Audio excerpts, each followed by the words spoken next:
बेहद की परम परम महाशांति है, महाशांति है, महाशांति है, महाशांति है। आज का टॉपिक है अभ्यास। अभ्यास बहुत ज़रूरी चीज़ होती है।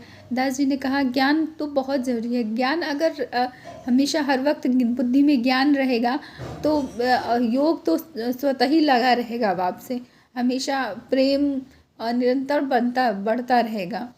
तो इसके लिए समय निकाल कर अभ्यास बहुत ज़्यादा ज़रूरी है। ज्ञान के साथ अभ्यास ज़रूरी है। ये हम सिर्फ इतना कहना ज़रूरी नहीं है कि मैं बेहद की परम परम परम परम महान आत्मा हूँ। इतना कहना बस काफ़ी नहीं है, हमको उसका अभ्यास भी करना होगा। तो अभ्यास कैसे करना होगा? निरंतर अभ्यास करना होगा। कोई कंपलसरी नहीं है एक बार में आ जाएगा या 10वीं बार में वो आपको धारण हो जाएगा या फिर 1000वीं बार में या वो 1,00,000वीं बार। लेकिन कभी हार नहीं माननी है और निरंतर अभ्यास करना। और जब तक जीवन है तब तक अभ्यासी बनना पड़ेगा। और इस तरह से अभ्यासी बनेंगे अंत समय में वो जो दादाजी द्वारा पावर आएगी वो आपका परिवर्तन कर देगी और साथ में आपको पावर मिलती रहेगी, आपका ऑरा स्ट्रांग रहेगा।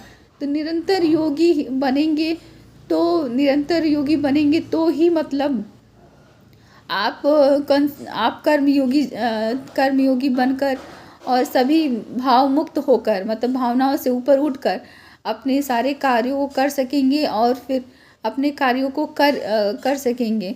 और वरना बहुत सारी चीज़ें होंगी अगर इस भाव सागर में देखने वाला बनेंगे और दूसरों के पीछे पड़ेंगे तो फिर टाइम एनर्जी वेस्ट होगा और सब जानते हुए भी आपका ज्ञान व्यर्थ हो जाएगा।